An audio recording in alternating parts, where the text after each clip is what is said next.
Good evening. Tonight we will be discussing tarot reversals, or the reading of cards in their reversed positions when they appear that way naturally in a spread. To be clear, reading a card in its reversed position means it's encountered that way naturally out of the deck. You do not reverse cards on your own in a spread, so that they just pop out that way.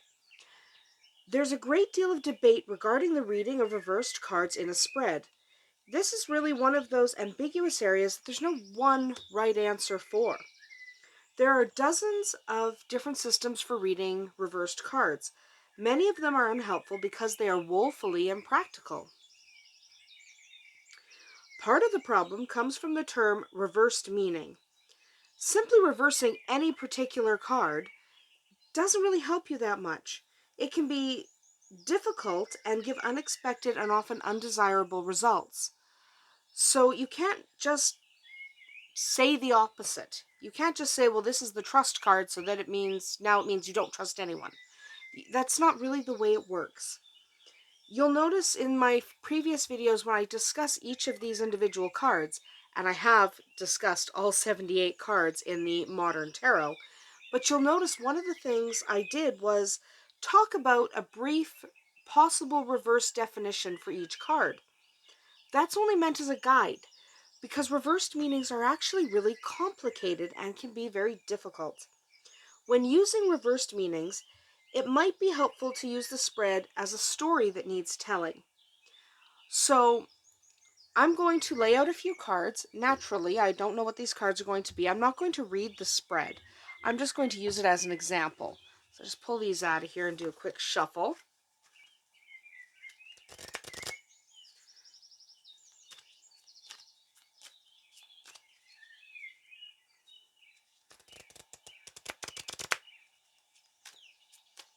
Okay. Let's get these out. So I'm just going to quickly do a standard 11 card spread. I'm just going to quickly flip them over. That one's upright. Also upright. A card that is crossed this way is always considered upright, just because it's too complicated to figure out if that's upside down or not. That one is upside down. All right, card of anxiety, upside down. That one's fine. Oh, strength is upside down as well. That one's fine. Oh, we have the Fool upside down. 3, and oh, one more. So, 11 cards. I have 4 upside down. So, generally, it's best to look at your spread as a story. Okay, so this is a story. And you kind of want to take a look and take note of the ones that are upside down. Reversed cards are like a subplot. So, these regular cards that are all upright are your main plot. And these guys that are reversed, the 4th card, 6th card, 8th, and 11th, they are like your subplot. All the reversed cards are part of the same subplot. So in general, it's thought that these 4 cards then would have something to do with each other. Just as the upright cards are part of the main plot, the same main plot. So this is the general plot, and this is what's going on in the background, these 4 cards. That doesn't mean you should change the positions of any cards within the readings. Just because these 4 cards have something to do with each other doesn't mean I should shuffle them around. So, yeah, this card is related to that card, but that doesn't mean I should move this one over here just to be closer to that other card. You leave them where they fall. So, really what it means is reverse cards are likely all linked together in some way. You might try to see a common theme or anything that might connect them. Remember that the tarot is not absolute. A reverse card, like any upright card, could easily have several meanings, even within the same reading. The best and really only way to interpret reverse cards is by using your intuition. Even though I have given you some reversed meanings, they're a guideline only, and they may not apply to that particular reading. So you want to use your intuition.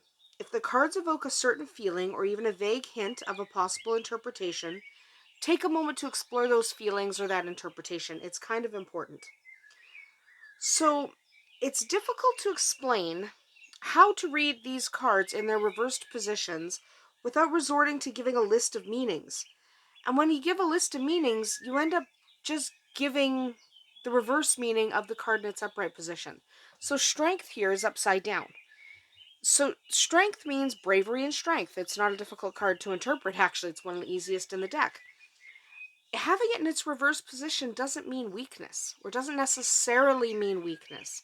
Doesn't necessarily mean a lack of strength. It may not have anything to do with strength at all because it relates to these dudes. Okay? That's not the correct term. These cards are not dudes. But right now they are. Because I am not a fan of reversed readings. You notice in my weekly tarot readings, I don't get into reverse meanings. I just leave the cards upright. If one happens to be upside down, I flip it around.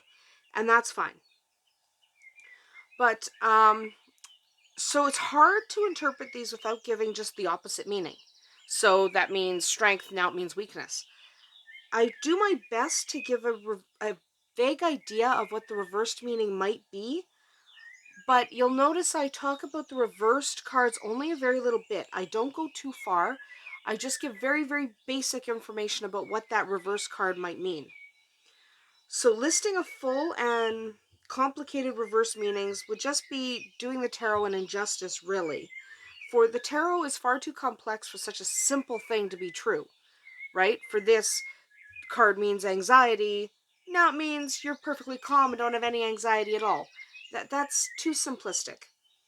Simply reading a reverse card as the opposite of an upright card usually leads to confusion. Now, many readers never use reversed meanings at all.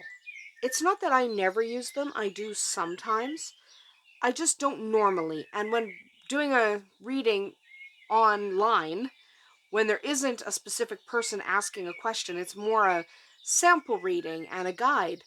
It's very difficult to incorporate reverse meanings. They don't tend to stand out well. So, if I'm doing a reading that's specifically for one person, sometimes I will do reverse meanings. You have to make that decision in advance. So, some tarot readers do not reverse their cards at all. They just leave them where they lie. That's fine. Other readers feel that a card that appears as a reversal must be read differently. It might even require a certain degree of special attention. Some schools of thought assume that reverse cards are seeking to impart a particular message. So, if that's how you approach it, often you would then pull out these 4 cards and do a separate reading based on them. Maybe it's enough to say that if you feel you should interpret reversals as having a different meaning than upright cards, then you should do so. So if you feel like this card is best interpreted as it lies, then maybe you should. But it's a good idea to make that decision before you start drawing your cards.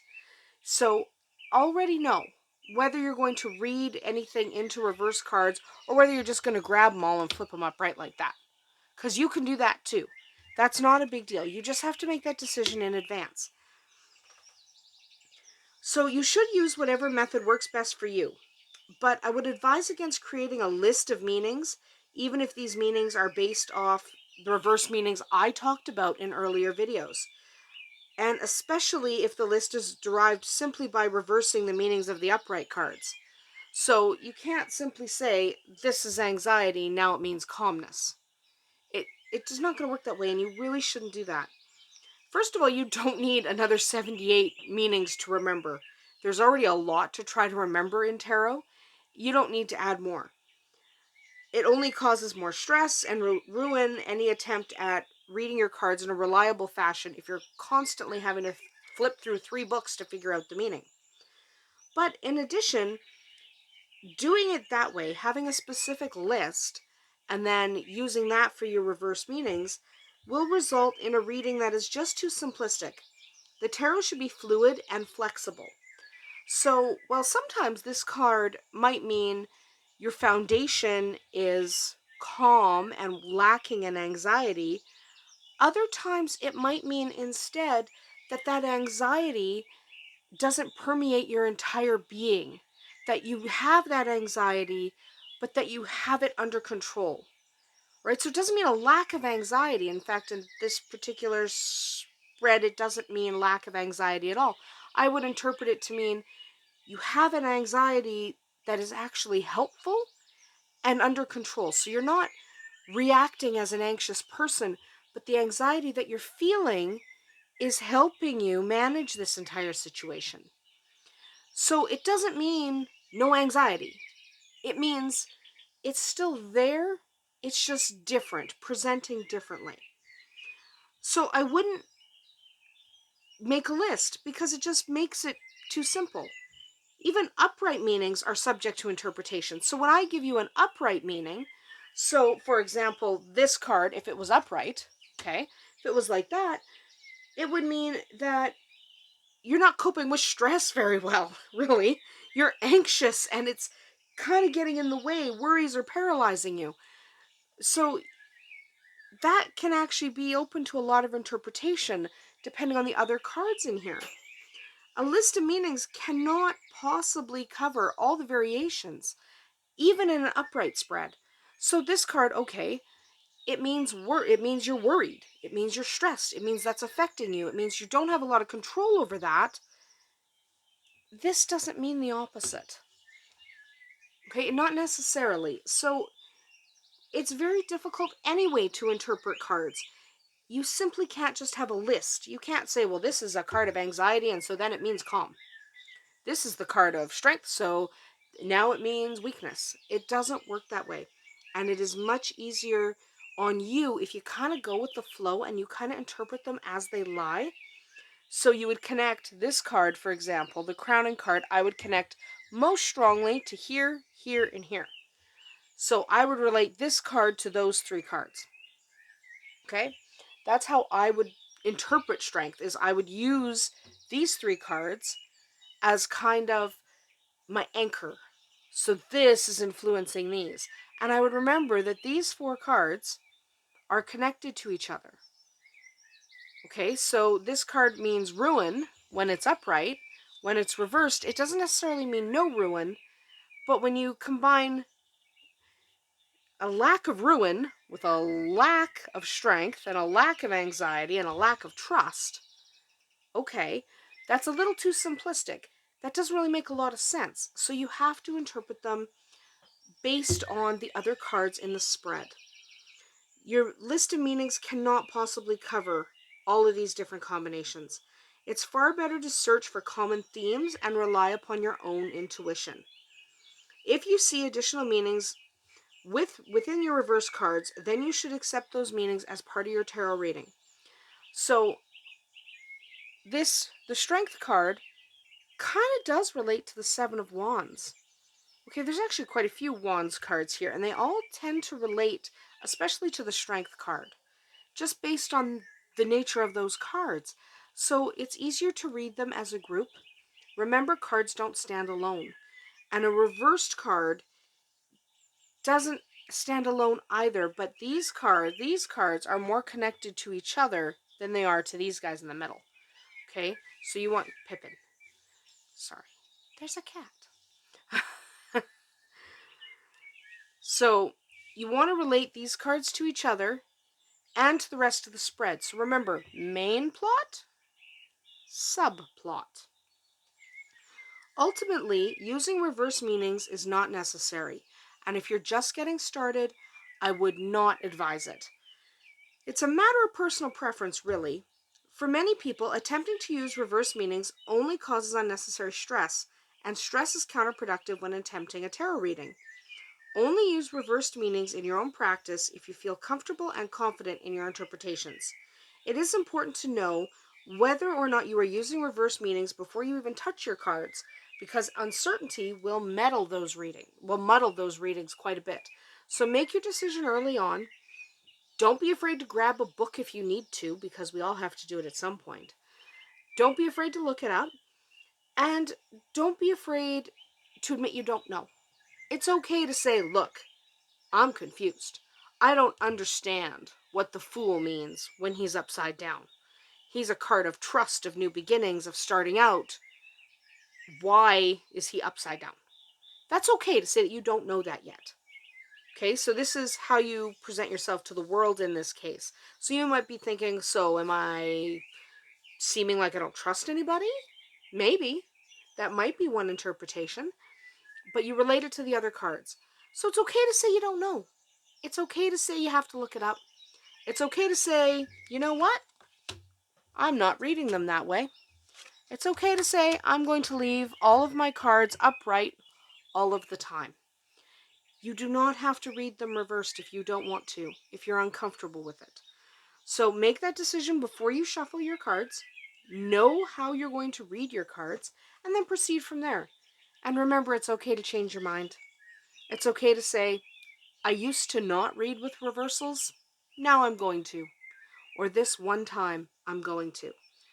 Nothing is written in stone. You can change your approach down the road. So don't be afraid to experiment, and don't be afraid to give reversals a shot. I don't love them, but they have their place, and I do occasionally use them, but not in my weekly readings. Thank you for watching.